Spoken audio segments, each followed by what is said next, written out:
Hola, ¿qué tal?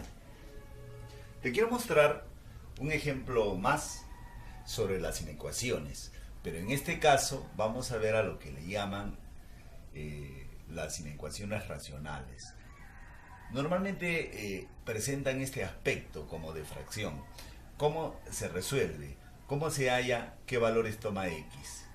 Mira, lo que tú tienes que hacer para estas situaciones, tienes que proceder como si ellos dos se estuvieran multiplicando así, como si fuera así lo que te han dado. Pero no es completamente igual a eso, pero tiene bastante parecido. ¿Qué se hacía acá? Se calculaba los puntos críticos. Igual vamos a hacer aquí. Vamos a calcular los puntos críticos. ¿Qué sería de esta manera? Simplemente cada uno de ellos se iguala a cero y vas obteniendo los valores de X. Igual haces con el denominador y sale el otro valor de X. Vamos a llevarlo eso a una recta para hacer los puntos críticos. Mira, quedaría así. Según lo que hemos hablado en las inecuaciones cuadráticas, por ejemplo, que en los puntos críticos para hacerlo se empieza por la derecha con positivo y se va alternando positivo, negativo, positivo.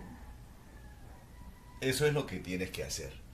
No te olvides que antes de hacer esto, tú tienes que verificar que lo que está inmediatamente anterior a la obtención de los puntos críticos, debes de observar que la X en uno y en otro lugar esté con coeficiente positivo. Y aquí lo están porque tiene un 1 positivo delante, ¿no? Acá y acá también. Debes de cuidar eso porque si no te va a salir mal el ejercicio si no observas ese detalle. Entonces ya está.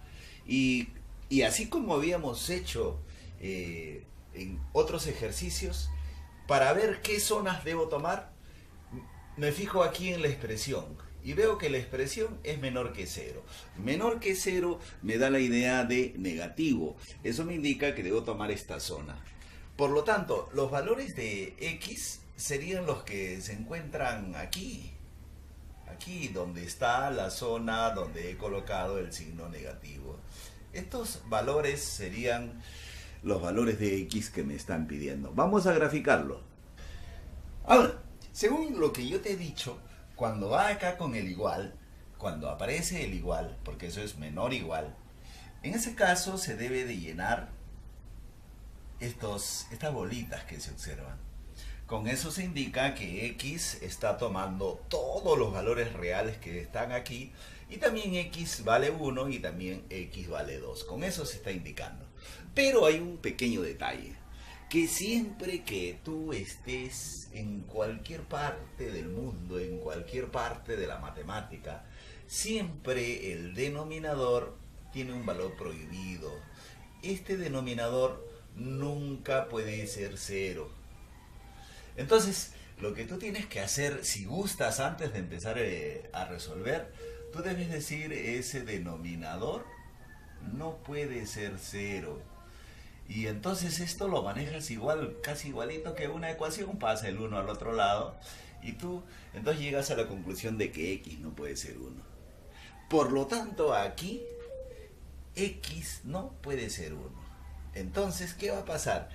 Que aquí hay que borrar esto. Esta partecita debe quedar en blanco. Vamos a hacerlo entonces. La solución debería ser así. Así se debe de presentar tu gráfico ya aquí en el final. Con eso se indica de que X no puede ser 1. Entonces, debido a ese denominador, acá se tiene que abrir. Por lo tanto, el conjunto solución sería todos los números, desde 1 hasta 2, pero 1 no lo toma, eso se indica abierto. Y el 2 sí es un valor de X, entonces eso se indica con cerrado. Y ese es el conjunto solución. Nada más, ha sido un placer enseñarte un poquito más. Si es que has aprendido algo, no te olvides de apoyarme. con una suscripción que necesito para seguir progresando en mi canal. Me voy, ha sido un placer estar contigo. ¡Chao!